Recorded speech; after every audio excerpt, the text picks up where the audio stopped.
Hello, everyone, and welcome to another episode of Gooey's Dungeon Dive, the podcast where I, Gooey, rank all of the dungeons in the Legend of Zelda series. And this week in Oracle of Seasons, we must go on an epic treasure hunt to open up the entrance to the Tarm ruins. After using the power of all of the seasons to explore deeper into the area, we come across our next destination, the Ancient Ruins. This is probably the most thematically distinct dungeon in the game so far. It has sort of this kind of ancient Egyptian sort of vibe, with lots of room with crumbling floors and gibdos and ropes and exciting booby traps that make you feel like you're in an Indiana Jones movie. And that defines a lot of the action in this dungeon. You see many rooms where you take on death-defying challenges, like running from crumbling floors behind you, or rushing as the walls cave in and threaten to squish you.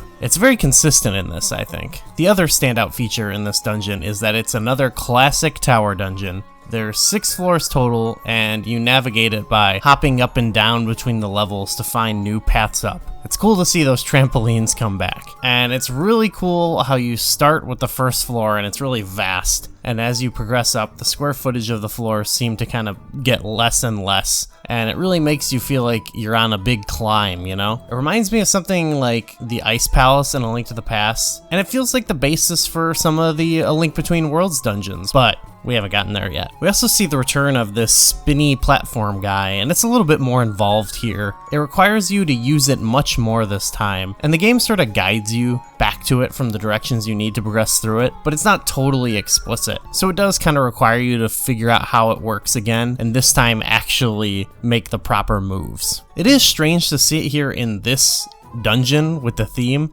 but it does fit well within this vast first floor, which makes figuring out the layout to the whole floor crucial to progressing in that one room. Including the roundabout, the progression is still rather straightforward, especially in terms of the items you have to collect, but instead it requires you to figure out the interconnectedness between first the roundabout and the floor around it, but then also the interconnectedness between the different floors as you work your way up. And it also challenges you with some exciting puzzles and gameplay challenges within each room. There's a better mix of item usage seen here in the dungeon, and the addition of the upgraded boomerang as the dungeon item is a lot of fun. Being able to control its arc actually feels pretty good, and it's kind of ahead of its time if you ask me, but we'll see that come back in later games. One more standout element to this dungeon for me is there's also some slight hints at a more impending sense of doom. We haven't really gotten much from the bad guys throughout this game, but now before entering the dungeon, we get a warning from like a mysterious old woman, I think? I'm not sure who that's supposed to be. Do they ever reveal who it is? I don't remember. But also, the mini-boss is a more chatty Vyre who is a servant of Onyx, and I appreciate this attempt to kind of, give the whole game some stakes, but overall the rest of the game has not really kind of matched this at all with this other dungeons. It's kind of just go collect the spirit or whatever, and that's it. But, okay. And for the final boss, we see another returning remixed classic Zelda boss in Manhandla. And this is a pretty tough one. You have to dodge its fireballs as the floor moves around in different directions, while also trying to take out its various heads with the magical boomerang. And this always feels really tricky, and I usually die a lot, but it's a very satisfying boss to overcome. When you finally get it down to its base buzz blob looking form and do a final sword strike on the little gem or whatever inside, it does feel like an accomplishment. So similar to Goma, I do approve of this boss. Very fun action-based boss. And defeating Manhandla lets us climb atop the highest level of the tower, and with an added nice touch of actually going outside, we retrieve the next essence of nature, the blowing wind. Sweet fruit is born when pollen is carried by the blowing wind. There we have it, It's a pretty fun one, I would say. I guess I didn't really say, but it feels like another step up in scope, even though it's kind of linear. It shows, I think, the value of having a good mix of linear versus non-linear, because the dungeon feels like a step up just in terms of the progression of the game, even though I don't know if it's more difficult, maybe from an action challenge. But navigationally, not much tougher, but it does feel like more grand, more epic. And yeah, I like the challenge here in general. And obviously, I think it really sticks the landing on the theme and the vibe, which and how that ties into the gameplay. It's a good, fusion of the two. Kind of reminds me of how you have dungeons like I think the Fire Temple that kind of wanted to do the same thing, but I think this here has more fun progression and more fun kind of gameplay than some of those micro challenges.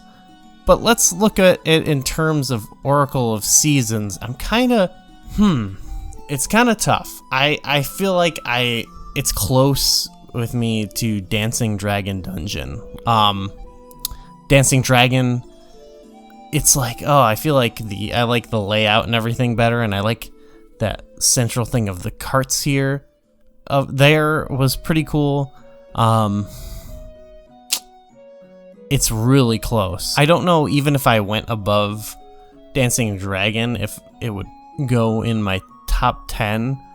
And if I went below it, I don't know if I would put it down more. I do think, like I said, it reminds me of the Ice Palace, but I like this a lot more. Maybe because the ice is kind of annoying, or just like the one block puzzle in that doesn't feel that satisfying, whereas this is pretty constant satisfaction.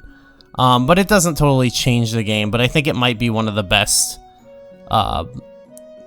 climbing a tower type dungeon we've had. But yeah, I don't think it gets in with my top 10 towers that I have there. The towers that are in the top 10, I should say. But above something like Ganon's Castle in Ocarina of Time, sure. So yeah, it's pretty tricky. I think I want to put it. I think I will put it above Dancing Dragon Dungeon, just slightly. I kind of think of them as pretty close. And then just flipping over to the main list real quick. It's just not going to go much further because I think the concepts in the top 10 dungeons are certainly a lot more interesting in terms of how the concept of the dungeon mixes in with the navigation or whatever, where this has that, but it's a little bit more straightforward, but it's so close and it's so exciting. And it's a really fun one. Just some of those rooms jumping over the spikes and blade traps, very fun. So I mean, it's pretty good. I'm hoping we can crack the top 10 with maybe the next dungeon. I don't quite remember totally like how it all worked, but it's another more standout one. I don't think the last dungeon will do so, but yeah, I'm rooting for what's happening next, and this one was a lot of fun. Yeah, thanks everyone for following along, and I will see you next week.